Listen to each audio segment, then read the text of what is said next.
ये तस्वीरें आप भरमौर मणिमहेश यात्रा मार्ग की देख रहे हैं, जहां बड़े पैमाने पर जगह जगह लैंडस्लाइड और भू कटाव हुआ है और इसके चलते हजारों की संख्या में श्रद्धालु वहां पे फंसे हुए हैं। हालांकि प्रशासन के मुताबिक सभी अपनी जगह पे सेफ हैं और उनको इवैक्यूएट करने के लिए प्रबंध किए जा रहे हैं। लेकिन बड़ी प्रॉब्लम ये है कि आप देख सकते हैं कि सड़कें कटकर छोटे छोटे रास्तों में, और वो भी खतरनाक रास्तों में बदल चुकी हैं। कई जगह पे सड़क का नामो निशान नहीं है, तो वहाँ पे जो है बड़े खतरे के साथ आगे बढ़ना पड़ रहा है। और कुछ युवा जरूर इस चुनौती को जो है स्वीकार रहे हैं, लेकिन जो लोग शारीरिक रूप से थोड़े उतने फिट नहीं हैं इनकी तरह, या उम्र में थोड़े ज़्यादा हैं, उनके लिए दिक्कतें हैं। अभी आधिकारिक सूचना जो है उसको सभी को इंतजार है कि भरमौर में मणिमहेश में क्या हालात हैं, लेकिन इतनी ही सूचना आई है कि कोई चिंता वाली बात नहीं है। जो भी लोग यात्रा पे गए हैं, प्रशासन की टीमें जहां जहां डिप्लॉय की गई थी वहां वो जो है उनको देख रही है, उनकी देखरेख कर रही है। जो संभव है उस हिसाब से उनको खाने रहने के लिए व्यवस्था की गई है।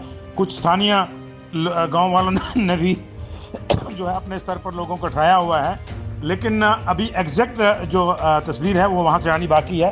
तस्वीर ये आई है भरमौर के एमएलए जनकराज के मार्फत, जो बता रही है कि वहाँ पूरे रास्ते की क्या स्थिति है। तो इससे आप समझ सकते हैं कि पिछले 3 दिन से जो मारामारी बची हुई है, जो चिंताएं मची हुई हैं, वो क्यों मची हुई हैं। क्योंकि एक तो पूरा सड़क संपर्क कट गया है और 3 दिन से वहाँ पे नेटवर्क भी नहीं है मोबाइल का, तो ऐसे में दिक्कतें आ रही हैं। बताया भी जा रहा है कि जो हेलीकॉप्टर कंपनियाँ वहाँ पे डिप्लॉय भी थी, वो मौसम खुलते ही उनके अधिकांश के हेलीकॉप्टर लौट चुके हैं। शायद एक कंपनी वहाँ है जिसको इमरजेंसी के लिए रखा गया है, लेकिन जो भी बड़े स्तर पर, क्योंकि बहुत ज़्यादा लोग हैं, तो जो भी रेस्क्यू होगा वो जो है लैंड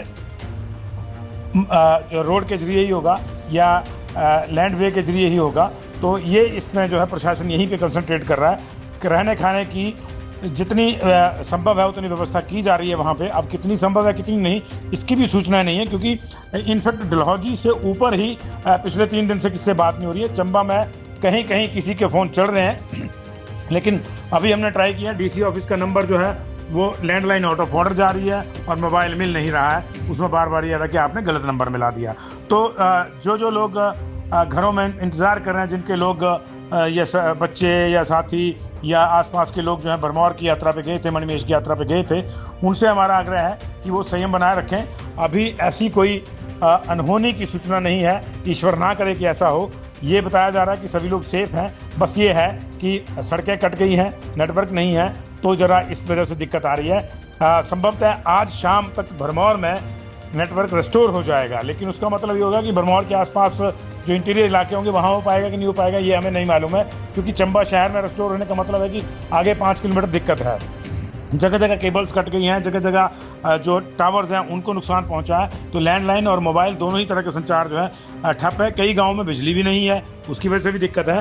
तो ये प्रॉब्लम हो जाए, लेकिन इन तमाम दिक्कतों में राज्य सरकार, जिला प्रशासन ये प्रयास कर रहा है कि किसी को कोई जो है जानी नुकसान ना हो। जो छोटा मोटा कष्ट हो रहा हो तो होगा ही निश्चित तौर से, और वो हो भी रहा है, लेकिन कोई जानी नुकसान जो है अभी तक नहीं बताया गया है। 4 लोग बाई एयर लिफ्ट किए गए हैं, 2 की टांग की हड्डी टूट गई थी। इनमें से एक हमीरपुर का है, एक गुरदासपुर का है, 2 और हैं। ये चंबा के जो विधायक हैं नीरज नैयर, उन्होंने अपने फेसबुक हैंडल पे और ट्विटर हैंडल पे सुबह ये सूचना दी थी। तो ये तस्वीरें आप भरमौर की देख रहे हैं। बहुत ही विषम परिस्थितियाँ। कुछ लोग हैं जो फिट हैं, युवा, वो इन विषम परिस्थितियों से जूझते हुए वापसी की कोशिश कर रहे हैं, लेकिन ये कोशिशें भी आप देख रहे हैं कि आसान नहीं है।